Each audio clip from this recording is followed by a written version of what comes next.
Yes. Okay. Hi everyone.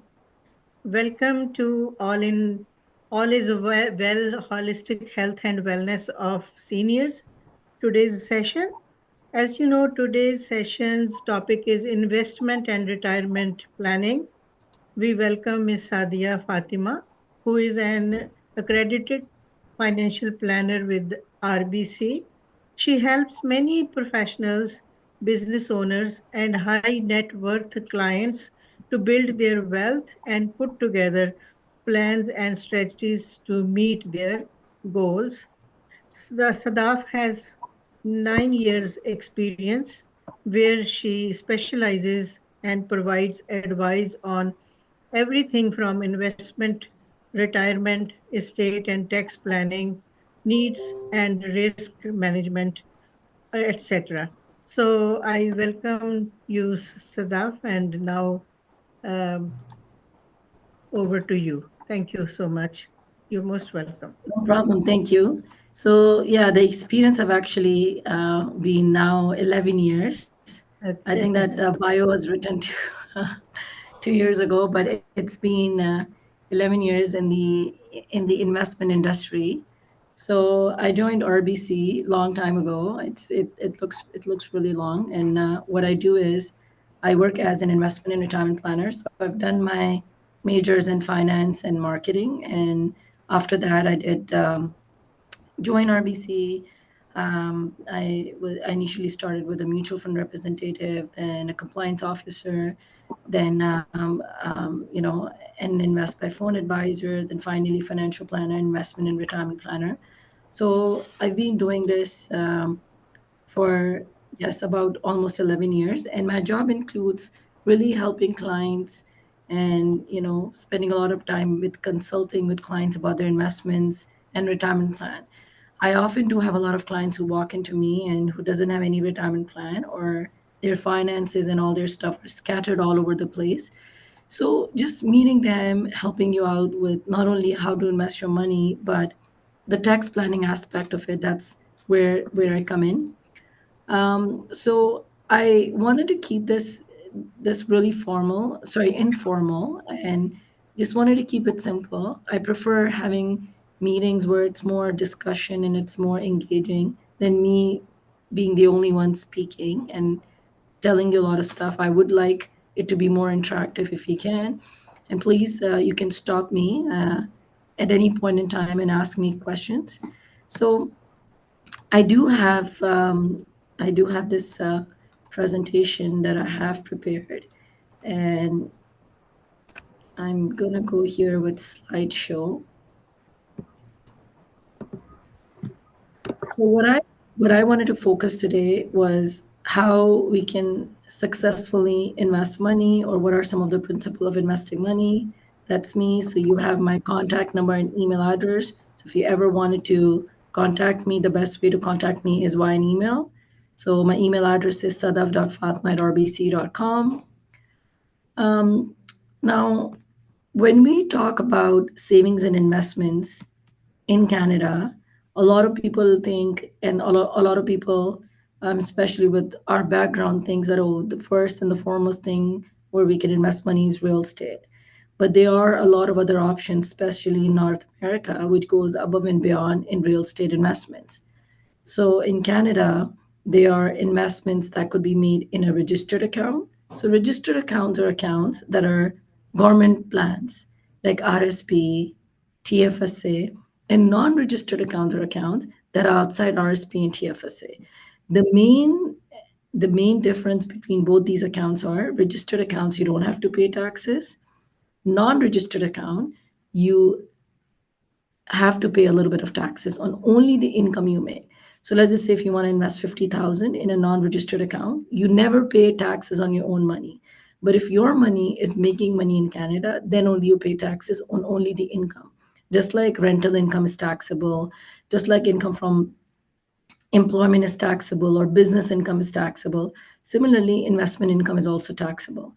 But as a financial planner, what I focus is on is how we can take advantage of registered account first where you save money, you invest money, but you report $0, so you don't pay any taxes. And then the non-reg portion, only if your reg portion is maxed out. So my job is not only to help you out, hey, let's invest your money here or there, but also understanding your own cash flow. That this is how much money you're making, this is how much money is going out, this is the extra money you have, and how we can help you invest and save that money. So, does everybody knows here about TFSAs and RSPs already?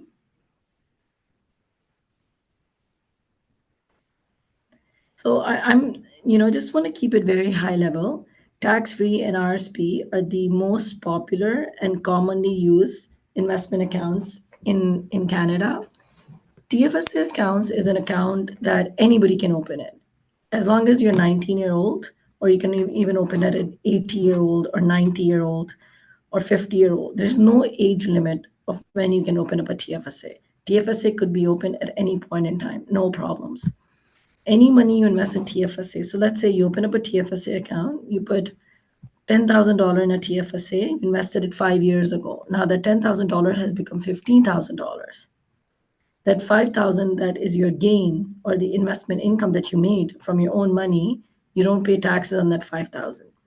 So TFSA could be used for anything. You want to buy your first home, you want to buy an investment property, you want to use it for your kids' education, their wedding, home renovation, buying a car, retirement. There is no specific goal for TFSA. People could use it interchangeably, whatever makes sense. The other account we have here, it's called RRSP, Registered Retirement Savings Plan. What happens with RRSP is RSP is an account. It makes more sense to open an account when you're actually working and making a full-time income. So let's just say someone is working as a lawyer, they're making an income of $100,000, then it makes sense for them to open up an RSP so that some of the money goes in RSP, you don't pay taxes on it. So you actually reduces your taxable income. Because unfortunately in Canada, we all faces this problem where we all have to report everything that we make, and we are in an environment where taxes are really high. So right now, with all the geopolitical situation, everything's getting more expensive. There is recession, there is inflation, and of course there are high taxes. So there's combination of all these things that we would have to worry about. So that's another thing that RSP can help you, or TFSA can help you to save some money. Now, RSP is mainly used for retirement. So imagine you are 30-year-old, you started at age 30 and you saved it until 60. You keep saving money, keep saving money. At 60, you plan on retiring. Then this RSP becomes like a pension account. Every month it's going to pay you pension, right? So the recommendation that I give to clients is that RSP account can be used at something where every time you get paid bi-weekly, put like $50, $100. It's really hard to make a budget and save money in Canada. So this is something where slowly and gradually you can actually build up on your assets. So very similar, something different here is the RESP. So RESP, it's for kids education. So you can open it as long as your kid has a SIN number or your grandkids have accounts. You can open an account for your grandkids too. And the maximum you put in this account is $2,500 and you get $500 back. And RDSP is for anyone in your friends or family who is going through any sort of medical disability. They can open this account. Every $1 you put in up to a certain amount, the government gives you $3 back. So you get 3 times back of what you contribute. Again, a really good account where you can actually take advantage of saving for a family member who is going through any disability. Now, we know about the registered account, we know about the non-registered account. What is something that we can make the most of? So one of the goal here should be the earlier you start, the more time you have to save money, right? Keep in mind when you retire, all you're getting is CPP and old age. If you have worked in the country, if you've lived in the country. And in order to get full CPP, you need 40 years of working, or full OAS, 40 years of being in Canada. Majority of us are immigrants, right? So it would be very hard for you to find someone who have worked and lived into this country in today's day and age where they're getting full CPP and old age. There are very few people. So all of us being immigrants, we only can get a certain amount of CPP in old age. So don't rely that, oh, when I retire at 65, I'm going to get CPP in old age and that's going to be enough money. Because I can tell you, I do meet a lot of retired clients. They still have big mortgages, they're getting CPP in old age, and they can meet up their cash flow needs.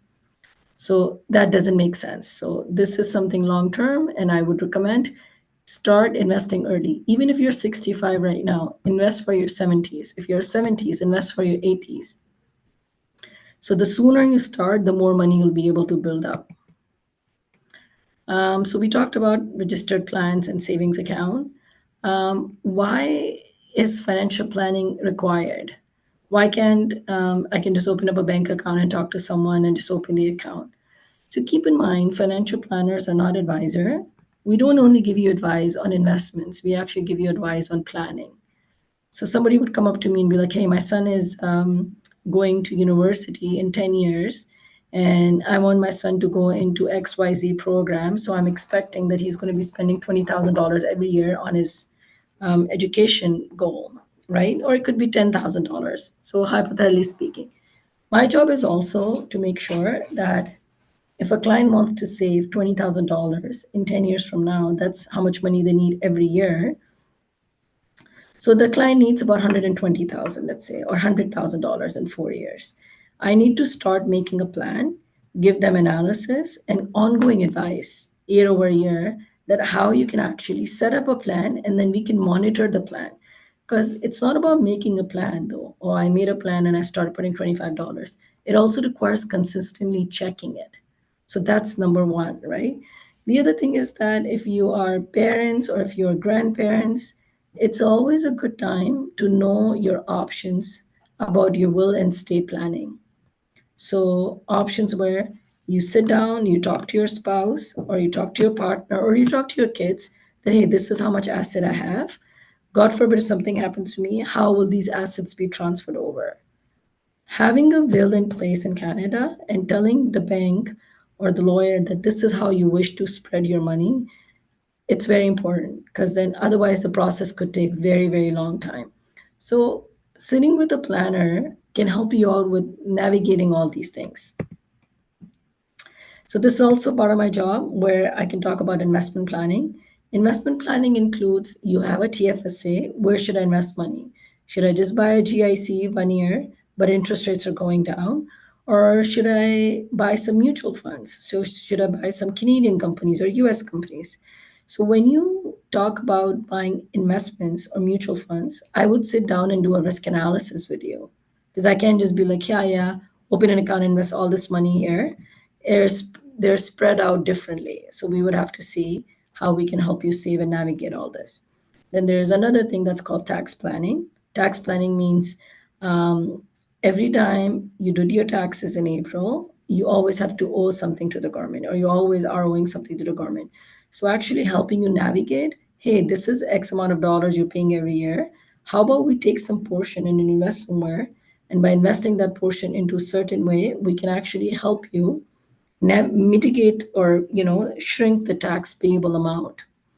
And then state planning is, of course, having a will, power of attorney, making sure your kids know what your state planning looks like. It's very important to have that family discussion. Don't leave it in the last minute. Risk management, I mentioned that how much risk you and your family is willing to take. Retirement planning. So now that you're retired, you're 65 or you're 70 years old, your living expenses is $2,500, but your income is only $2,000. How do you plan to manage that? So we talked about retirement planning. Now let's talk about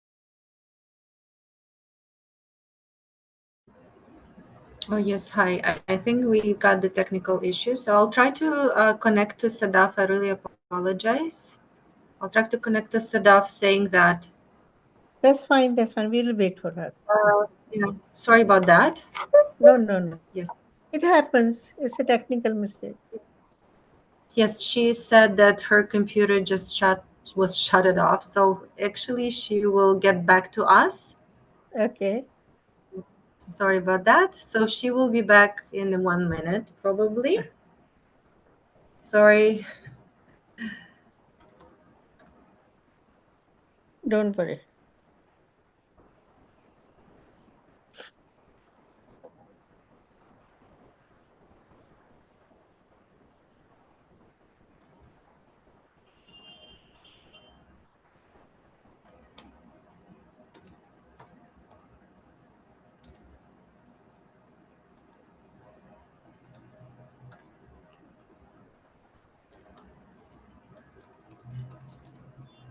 But her Zoom is on.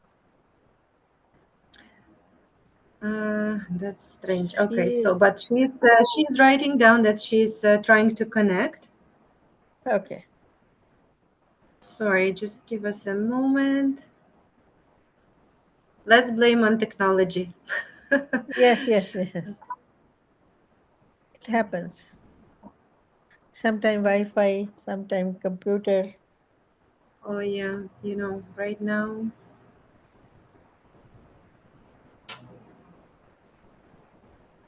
Okay. Okay, so in meanwhile, she's actually trying to connect. She's coming back. So maybe just think about any questions. Maybe someone has questions on the information that it was provided by Sadaf earlier.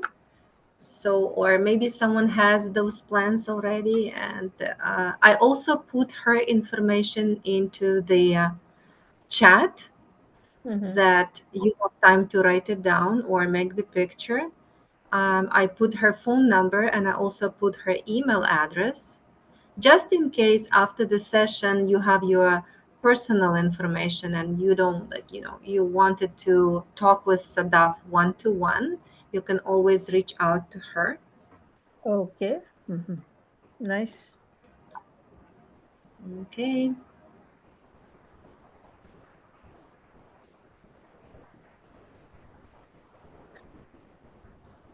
So, and yes, also during the session, you can raise your hand or put the question, or just as Sadaf mentioned, just ask the question, because honestly, we wanted to, our aim is just to give you information, and also, that maybe if you have the questions, just to be able to answer them. Okay. Sorry, guys, for the technical error. Can you guys still No No, hear me? problem. no Thank problem. you. Yeah, I had to come on a different cell phone because apparently my laptop decided to charge where I was sharing my screen. But I was almost towards the end of my presentation that some of the things that we try to cover is not only helping you how to invest money, but having a discussion with cash flow. So what I was covering is, let's just say somebody has a gap of $400 or $500. You're making this much money, but your expenses are too expensive. Because even if you try to buy groceries now and you do stuff like that, a lot of people that I meet has cash flow gaps because they're making less money and they're actually spending more money. So the benefit of speaking to a financial planner or a banker could at least help you out with that. Because I noticed that people have a concept that when you go to the bank, all we do is open credit cards and bank accounts and help you take and transfer money. So, Helena, you do actually have my slide, so you can actually Yeah, pull up so my I'm just slide. trying to find it. Definitely, Yeah, yes. so things like that. But we can take a little pause and we can ask questions. What is something that's in on your mind, like in terms of investments? What is that you guys um, wanted to talk about particularly, or any question that you guys have that you're interested in talking to me about? If anybody has a question, please, you can ask us. Hello, Madanji, can you say something? I was watching and listening. She's doing a very good presentation. For the sake of other people, Sadaf, when you have RRSP and at one time you convert it into RIF, what is the earliest age you can convert into RIF, and what will be the advantages of that to our seniors? So, first of all, Mr. Chauhan, thank you for asking a question. So, when we do convert RSP into a REF, when a client comes to me, just like yourself, would come to me and ask for advice. I wanted to understand how old are you right now, number one. Then I would ask you, are you already getting CPP in old age? If you are getting CPP in old age and your monthly expenses are $3,000, but from CPP and old age, you're only getting $1,500. Then at that point, I might recommend you to convert your RSP into a RIF. So the maximum age where you have to convert your RSP into RIF is 71. No No, matter you like it or can not, you have to convert it. There is can no minimum. can you do it before the 71 or You no? can, yes. You You can. can do it before 71 too. So there is no minimum, but there is maximum. So you could be 50-year-old and you decided to take early retirement and you can do it earlier too. Yeah, no problem. Is I have there seen clients converting their RSP into RIF at 50. So you can absolutely do that. or did you say you can convert RSP into RIF at 50? 50? You can convert it at any time. Oh, okay. Keep in mind, once you convert your RSP into RIF, you can't go back to RSP. No, okay, I understand that. Yeah. Sorry, I'm just trying What's to. the advantage I'm of, disabled. sorry, Sorry about. before the age is 71 or 65, what's the advantage of converting it into RIF other than like a RRSP to RIF? Is there any advantage to convert that or no? No, see, that's where the planning comes in place, right? So let's say you are in your 50s, you're making a full time income, right? You're already making $60,000. There is no point of you, or there's no point, or it doesn't make sense for you to convert your RSP into RIF, because the minute you convert your RSP into RIF, you start getting an income out. That's even more taxes. You're already paying taxes on your income. Any money that comes from RSPs gives you income too. And keep in mind, all of this are taxable income. So you have to be mindful of how much income do you require.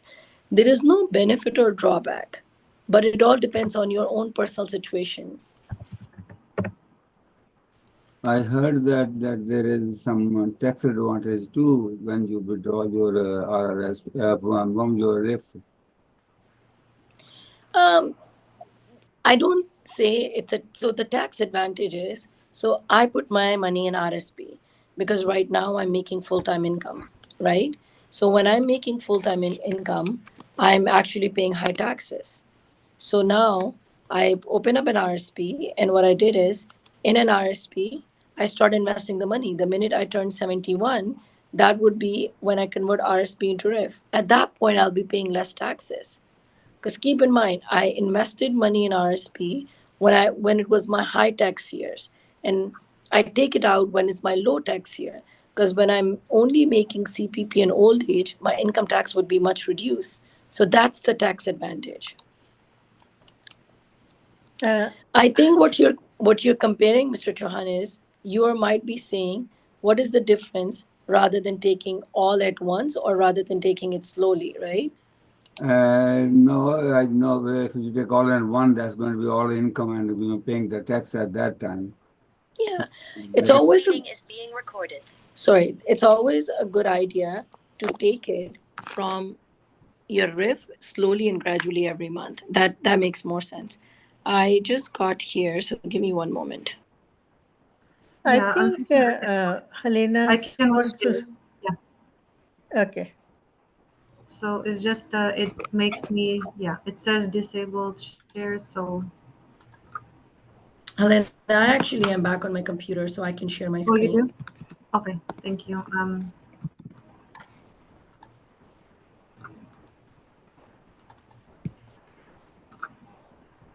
So I'm still disabled, but Sadaf is coming back.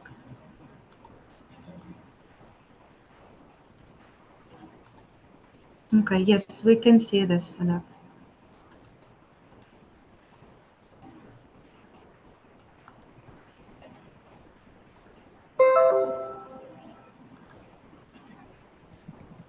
So we covered most of this, and then yeah, that was actually the last slide.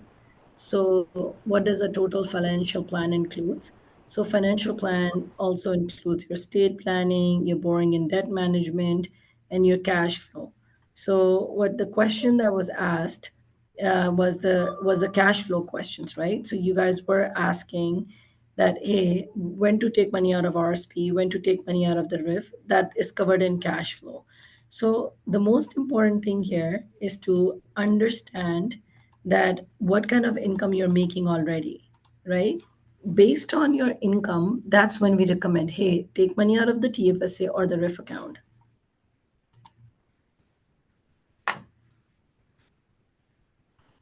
If that makes sense to you guys.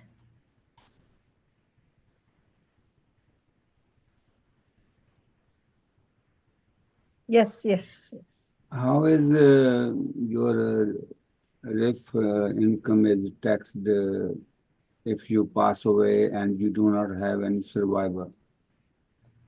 So that's why it's important to have a beneficiary. So anytime you have a beneficiary for your, so it makes sense to open up an RSP or RIF and assign a beneficiary. When you have a beneficiary, then the money goes to your beneficiary. It could be your kids, your spouse, your neighbors, whoever. So the money goes to beneficiary. Let's just say you don't have a beneficiary, you don't have any other friend that you want to give the money to. So, God forbid if anything happens to you, the money is fully taxed the year of death.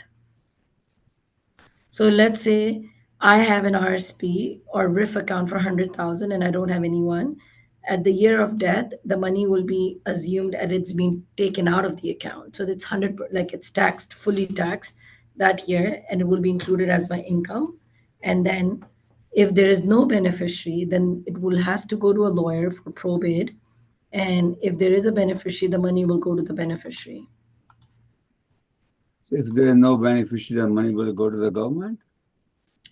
Well, it doesn't go to the government. Hopefully, one of the beneficiaries shows up at the bank I mean, and tell us that, hey, they're interested in. Sadaf, assuming there is no beneficiary, assuming it, there's no beneficiary at all left there, and I haven't mentioned anyone in my uh, account, any beneficiary. What will happen to the money then? Eventually, after paying the taxes, somebody has to file my tax, right? And if there isn't anybody to file the tax, well, how the tax is going to be handled? Yeah, so then it does go to the government, right? They have to manage it for you. Government. Okay. And That's why having these discussions are so important early on. I don't know. I think I missed in the beginning. There was something you mentioning. I may be wrong, but I'm going to say, but maybe I'm misunderstanding. You said something. I don't know, borrow money or do something. You know, pay no tax or no to pay back. Something like that. In the very beginning, you mentioned something like that. I may have understood only half of it, but I don't know what. Yeah, so I was mentioning about the tax-free savings account. Sorry, what was it? Tax-free savings account. Oh, tax-free saving account. Okay, okay. Yeah, so tax-free savings account, I was telling that how you can use that money for anything. Opening, like buying a new property, saving for retirement, kids' education, kids' wedding, and whatnot.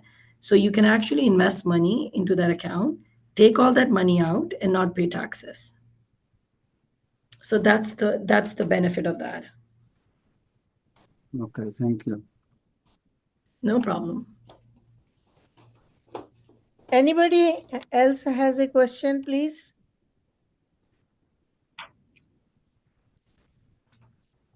And yes, Shazia. Yeah, hello. You can hear me? Yes, we can I hear can hear you. you, yes. I'm sorry, I just joined. I had to pick up my son and then I had to pray. So I missed what you talked, but I just heard this conversation. So I want to know, I am a widow and I don't have a will yet. I don't know what is your topic, but so somebody told me uh, once you are 55 you can do something to your house, but then your children will not get the house when you die or something. I don't know, is that right? Well, see, when it comes about Shazia, about will, what I recommend is that again, talk to a lawyer because the lawyer will be able to give you better advice. Because my advice is more about investments. But if you have a house Mhm. and God forbid something happens to you, it does have to come go to your kids, right? Your kids can come to the bank and they can tell the bank that this was, or go to the government and talk to a lawyer, and they can let the lawyer and the government know that they were the last beneficiary for all of this.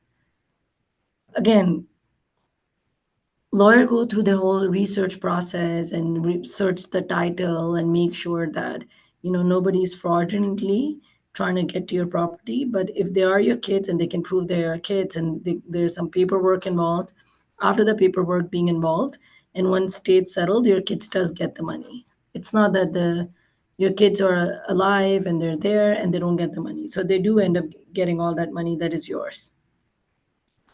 So It's you just got much lengthier process.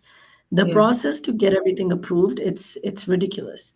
That's why have a will and talk to a lawyer. It only costs couple $100 to make a will, but it just saves you so much time and energy. It's money well spent.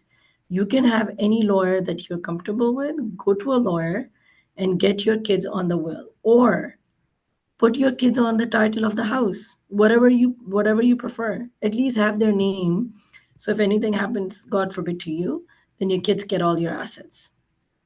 But so what you recommend, Islamic will or regular will? I Well, it depends how many kids you have and how do you want to distribute asset. So I would also regular, like Islamic will is, of course you can go with Islamic will too, no problem. But even the regular will, if you have a house and you want to distribute the house equally between three kids, let's say for example, then the regular will is good enough.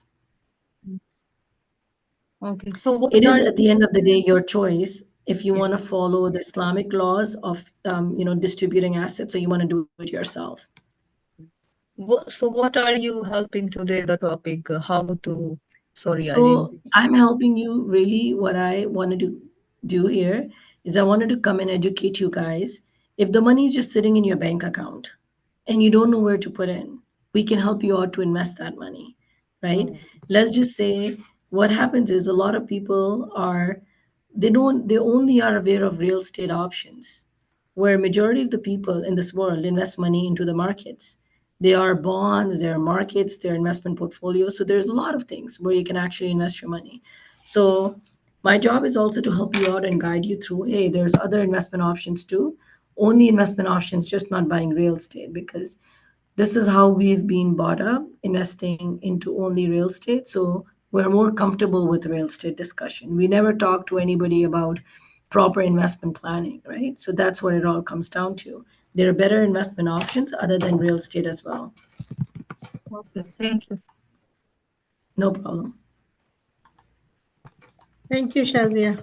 I hope you're satisfied with the answer.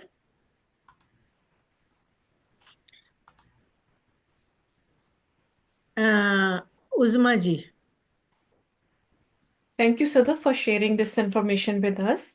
I have a question. If I want to see a financial planner or investor, do I need to have an account in that bank? No, Do I you need to pay don't. You something? can actually, no. So I have a lot of clients with RBC who likes to deal with me, and they only do investments with us. But all their primary bank is somewhere else. So no, it's not necessary.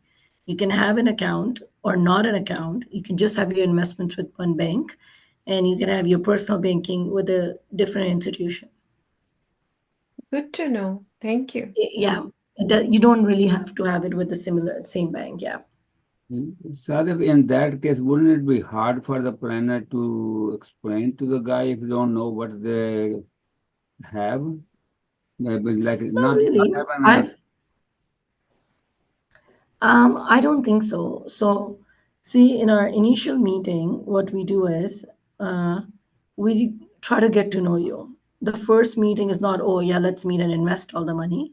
The first meeting is getting to know you if you have a spouse, if you have kids, getting to know your responsibility, getting to know your lifestyle. So, some people at retirement like to stay home, They like to stay home and watch TV. Some people at retirement likes to travel. So I need to understand your lifestyle. If you like to stay home in retirement, that's very good because you're not going to be spending a lot of money. So you're going to be saving a lot of money. But if you decide to take 2 trips every year, let's just say you decided to go back home, that trip costs anywhere about ten to $12,000. If you go back home for 2 months, you need $12,000. You'll still have a property here in Canada. You still have to either pay a mortgage or you still have to pay your utility bills. But then your expenses back home will be anywhere about ten to $12,000 because things are expensive. So I think one thing that a lot of planners don't do is they don't know their client well enough. I spend more time in getting to know my clients and their lifestyle because your lifestyle will tell me enough. You are a big spender, you're not a big spender, or maybe you're saving money even at retirement because you want to help your kids out. So it varies person to person. Thank you. No problem. I have a question too. Uh, is it a good idea to free your house before retirement? A lot of clients do that. See, So that if your when house you are is full, retired, you have no bills mortgage. or no mortgage. Yes. Okay, so if you are retiring today and you Uh-huh. have a $300,000 mortgage and your mortgage payments are $4,000, then we need to talk, right? Then we need to understand why you're still doing it. How about you sell your house? You have a house for $1 million, your mortgage is $600,000. You pay off your 600,000, be debt free, and then $400,000 put in a bank account and make a monthly income of $22,000. So now that $2,000 is bonus money that you spent on top of CPP and old age. Mm-hmm. Mortgage with such high interest rate, sometimes that mortgage could be, I don't know, 15, 20 years more. You don't want to be just feeding the bank interest rate, right? You want to, Mm-hmm. but let's just say you're retiring this year and your mortgage is only 100,000, then I wouldn't give you that advice. Then I would give you an advice where, hey, let's see what we can do. Maybe we keep the house. Maybe we give it to kids. Maybe have your kids move into the house and help you out with bills. Because Mm-hmm. having a house paid and clear is not the only important thing. A lot of people in Canada have house which is paid and clear. What about the utilities? What about the taxes, right? What about the groceries? Those things are more expensive. Yes. Right. And if you're 65 years old and you don't apply for pension for 5, 6 years, so uh, are you going to face any problem, or is you can? I would say the minute you turn 65, get all the Uh, money from the government. Life is uh, unpredictable. If uh-huh. you turn 65, until and unless you're working till 67 or 70, again, it Uh-huh. comes down to your personal situation. So you turn 65, but you're still working, right? Mm, mhm. And if you're still working, then it's different. If you're not Mm. working, then you might as well wanted to take some income out. So do you lose money if you don't apply? Mm, you don't lose anything. So let's just say Okay. CPP, you can receive as early as 60 or Okay. as late as 70. If Mm. you get it not at 65 but at 70, you actually get more money. Old age, you can't get it at 60. So you have to get it at 65, but you can push it to 70. If you push it to 70, you get more money. Okay. So anybody else has a question, Barinder ji, Farah, anybody else? No, Madan ji, any thanks, more Sanjeev. questions? He has Hanji. already answered my question. ये last वाला था मैं सोच रही थी और उन्होंने बता ही दिया. Thank you so much. Thank No you. problem. Yes. Yes, she really she told so much. Actually, she has explained everything. Hanji, Madan ji, you want something? I heard you talking to one of the young ladies there about the will. Well, something mentioned about Islamic will. Yeah, Well, she there did are it. Islamic I wills just want too. to understand what's the difference between regular will and Islamic You know will. what? I'm not very good with anything to do with the religious aspect. So I can tell you the general will, the Canadian general will. If you ask me anything about Islamic will, I don't even know Okay. the main difference. A good Islamic scholar would know the difference and they could explain you. So yeah, I know there are wills. There are wills. You know, every religion have their own way of distributing asset, right? Or the way the will works. But yeah, Because I never heard the word before, the Islamic will. That's why curiosity come to my mind. Is it a kind of a different will or a differently interpreted in the law, or no. So, is it? in the best of my knowledge, there is something called Islamic will. It is encrypted differently. So some more asset portion goes to one sibling, the other asset portion goes to the other sibling. There are certain criteria for that. So usually Islamic will needs to be done with, a lawyer who is well, like he should know more Islamic laws, right? So you can only do it if you know Islamic laws. I think Uzma may be knowing. I have an idea, but I think Shazia is the best person because she brought this in. Madan uncle, in Islam, my so the son he will get um A, 1/3 of portion or no 2/3. two-third, Yeah, two-third for son and one-third for daughter. Like that's what the will says. But if you have more than one son, that means cumulatively it's going to be two-thirds divided into the number of sons? yes, Okay. Correct. And I think the logic behind is also because son or men are considered to be, a family nurturer. They're supposed to be the caregiver. So they have more responsibility to look after their family.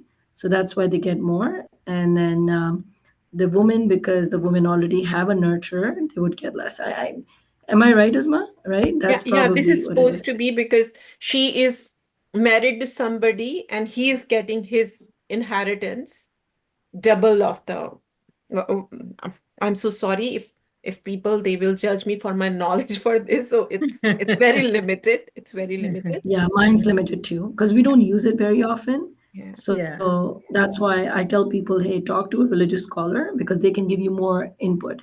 Not everybody gets Islamic well, but it's always a good idea to talk to some of the lawyers who are well experienced into this aspect.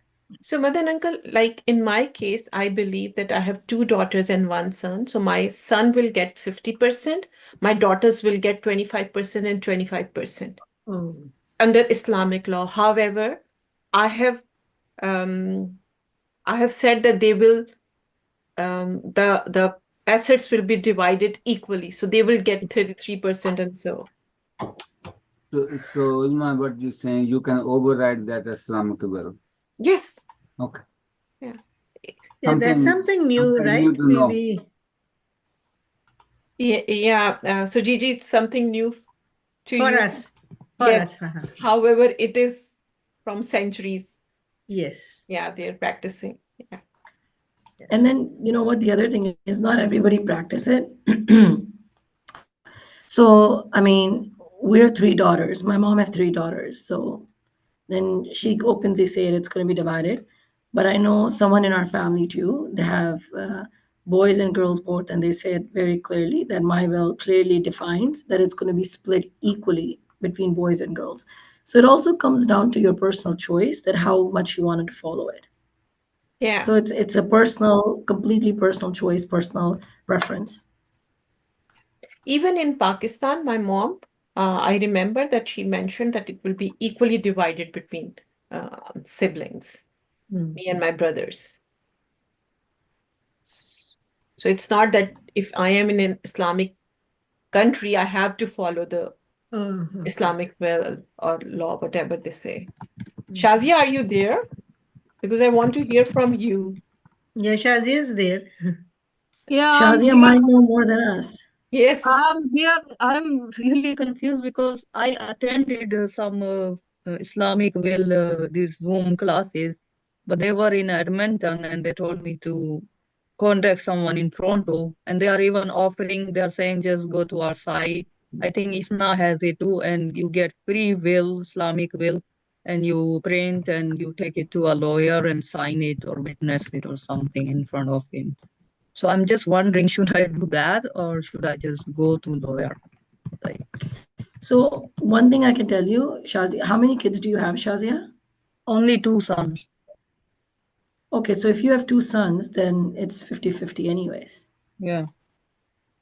But you know, like I don't have any good income source, and now the house is sorry, I don't know whether I should discuss my personal thing, but it's okay. I know Yeah, my Shazia, if you are comfortable, because it's going on Facebook Live, oh if you like, we can just, I can request to off that Facebook Live. yeah, sure. Okay. It's better not to discuss personal. Yeah, so it's not recording now, huh? It is I still. can pause the recording.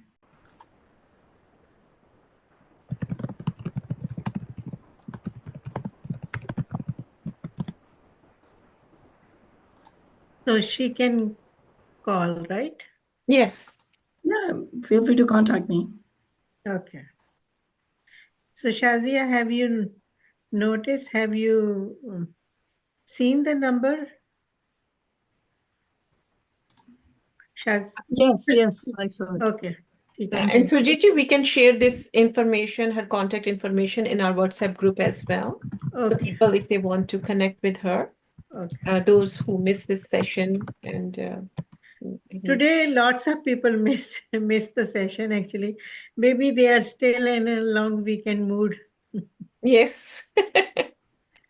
Weather is good now. People, they want to go out instead of staying home Yes. in Yes. front of screen. Yes. But the recording is there. I know sometime when we miss a session, we do Yes. listen to the recording. Yeah. So it is always there on our website, on our group too. So thank you so much, Sadaf Sadaf, Fatima. yes. Sadaf Fatima. So we really learned a lot from you, and we are looking forward to see you Yeah, next we can week, always next do month another also. session.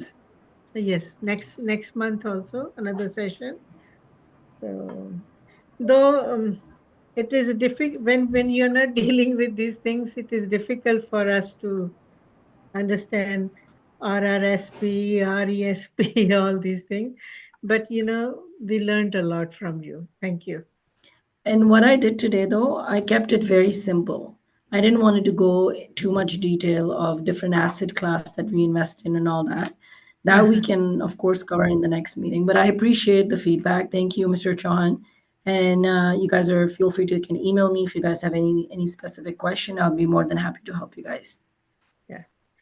Brindaji, I think you had some questions because if you have, you can ask her. She's still here. Anji No, I Brindaji. just wanted to, I was curious for her name. It's a Sadaf, so I wanted to know if she's Iranian. A bit of a That's it. combination here and there. But yeah, Because Sadaf is very Iranian name. it is, yes. Yeah, but it was a So, wonderful presentation. Thank you so much. We thank you. learned a No, I lot. appreciate that. Yeah, we really Yeah, thank appreciate you it. so much. Thank you. So, Uzmaji? Gee, we can move to the next segment. Thank you so much, Helena and Sada, for being with us. And I'm just thinking in future, because now young generation, they are investing in Bitcoins and I don't know what are the other things. Crypto Yeah. and Bitcoin. Yeah. So not sure So how we it can will. cover that in the next session. And Right. then I'd be more than happy. Yes. I'd be more than happy to talk to you guys about that. No problem at all. But yeah, there is a lot of things. There's a lot of things on TikTok, social media. So, there's always a trend, and people like to follow the trend. So it's a choice, right? People invest into something that they feel comfortable. So that's what it comes down to. And Okay. I think there is something like day trading, something like that Yeah. also. Yeah, there's day trading too, so you can buy your own individual stocks. We don't give Uh, you advice on that, but yeah, you have option of investing into individual stocks as well. That's right. I have heard about that. Mhm.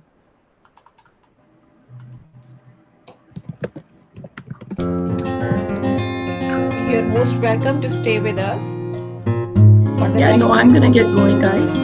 I do have a 5 o'clock that I have to jump in. It was a pleasure talking to you guys, and I'm looking forward to connecting with you guys again. Thank you. Thank you. Thank We you are very much waiting. all. Thank you, guys. Thank you, Thank you, Sadaf. guys. That was Very great. thank you. Bye bye. Thank you, Helena, and thank you, Sadaf.